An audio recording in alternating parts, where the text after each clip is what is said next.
Kasi di ka unay. Tungkol sa pagkawala ng Australia Philippines. Bakit ka? So if ever I go, I want to be there with you.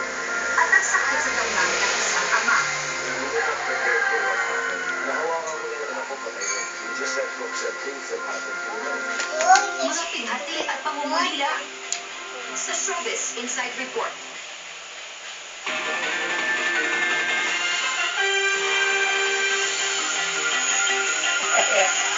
Kahit na kumaytogod no, nakaruwata ko na yan. Ayun na, kumak. Ni Pangulong Noynoy Aquino ang sarili laban sa mga negatibong reaksyon sa kanyang Ayun, nauwi kayo. Ibabati ni Sak. Sino ko itong butikan ni Sak? Ito may manak mapanag-practice.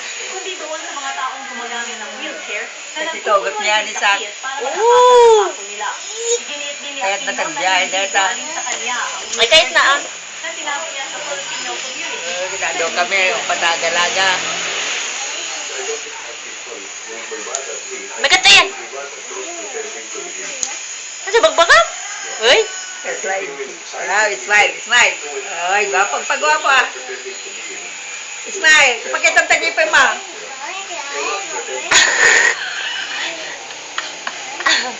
nakadadot sa o.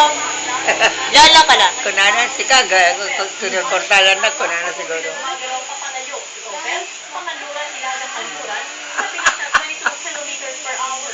Ibinabana ng ahensya ang lahat ng public Ano, ada baro nga ako ah.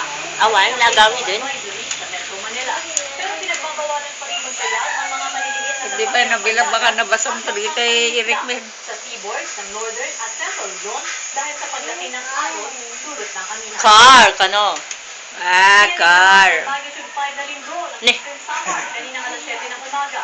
Ayon sa FIBO, Samar. tectonic ang origin ng lindol na naitala sa layong 87 kilometro, hilagang silangan ng bayan ng Butuan at may lalim na 16 na kilometro. Wala namang napaulat na pinsala ang lindol.